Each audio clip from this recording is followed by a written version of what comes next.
What is going on, guys? It is your boy Bio2k, and today, man, I'm going to be bringing you guys a video talking about what players you guys need to get here in my team before they are gone forever. I made this video last season and you guys really did enjoy it, so I'm probably going to make a video like this every season and just kind of talk about some cards that are going to be limited and, you know, just cards that you guys just need to make sure that you guys do go ahead and pick up.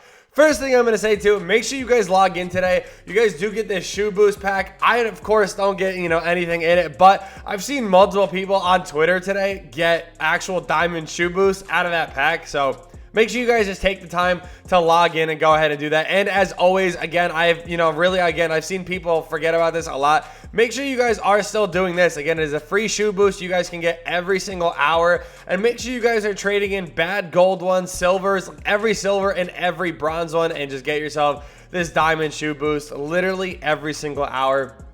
It is 100% worth it. So just going to throw that in here. Make sure you guys do go ahead and do that. I mean, again, free diamond shoe boost, offensive rebound, I will take it. Nothing too crazy, but yeah. So today is, again, day number 3 of the My Team Festival event, which is going to be returning triple threat rewards, obviously, in my team, which you guys are going to see what they are now.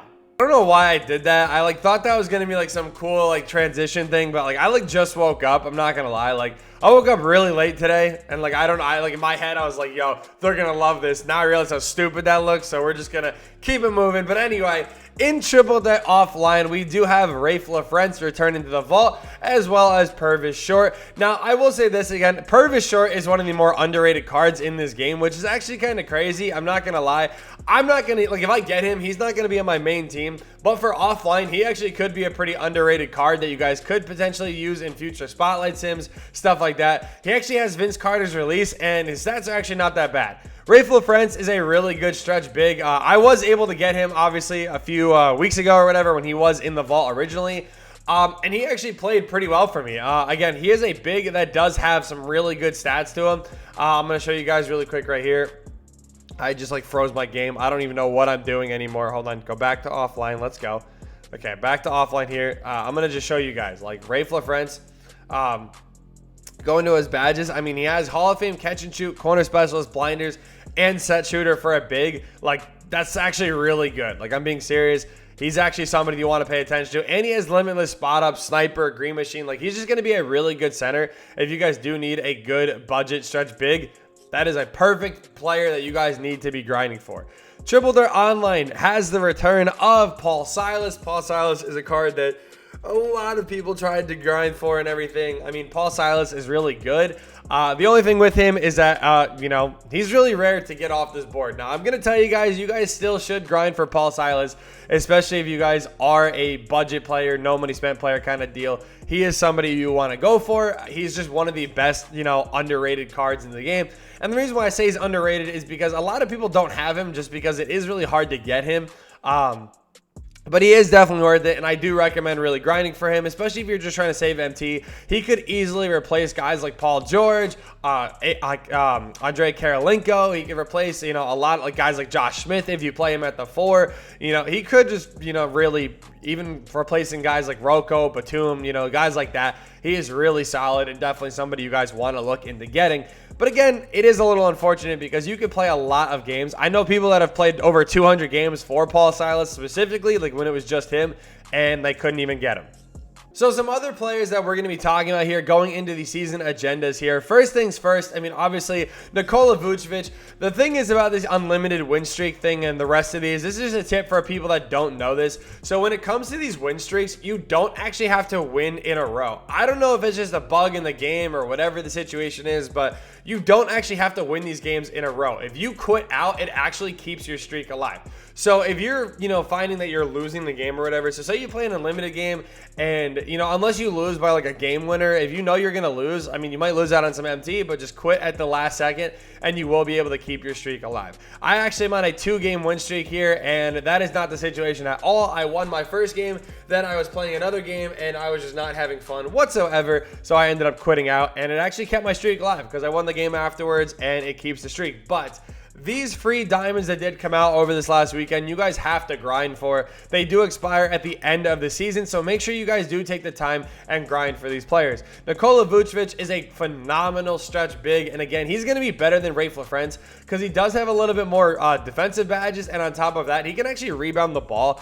The games that I used Rafe, he just did not rebound at all. Like, the ball would literally fall in front of his face, and he would just not grab it. Vucevic, I've seen plenty of videos on him. I've seen, people using him already. He actually knows how to rebound the ball. Maybe it is against just me. Everybody knows how to rebound against me, though, so I don't know. It could potentially just be against me. But going in through the other ones here, limited, obviously you do have Bobby Jones. You guys are going to have only one more week or weekend to get this Bobby Jones. Today is Monday, so obviously, you can't get him anymore this weekend. Next weekend, though, for the final ring for Ja Morant, you will be able to get another chance at Bobby Jones. Again, these are free diamonds that you guys are definitely going to want. I know the 33 ball on Bobby Jones is really looked at as being really bad, which I completely agree with. 30 is really bad. He is arguably the best defender in the game right now as far as a free card. And on top of that, if you just take one step in, literally, if you just put a toe on the line, that 33 ball turns into a 90 plus mid-range. So, I mean, really, he is 100% usable. His release is good. Definitely one of the more underrated cards you guys can pick up. Triple Threat Online, this is arguably the best card that did come out as well. Tdpresents is really good. I was shooting around with him in freestyle the other day when you got, in stream and everything, especially the John Wall giveaway stream. You guys saw, I got him. We were just shooting around, having some fun with him.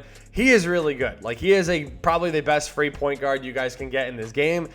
His defense is, I don't know. It could be a little bit better. I do believe you have to add clamps to him. But, honestly, it don't even matter. Obviously, him having clamps would be really good. But the thing is his offense is going to make up for it so much that it really just doesn't matter. He's honestly going to be an upgraded version of Kyrie. He's just going to be a Kyrie that can dunk and actually doesn't get punched on every single layup.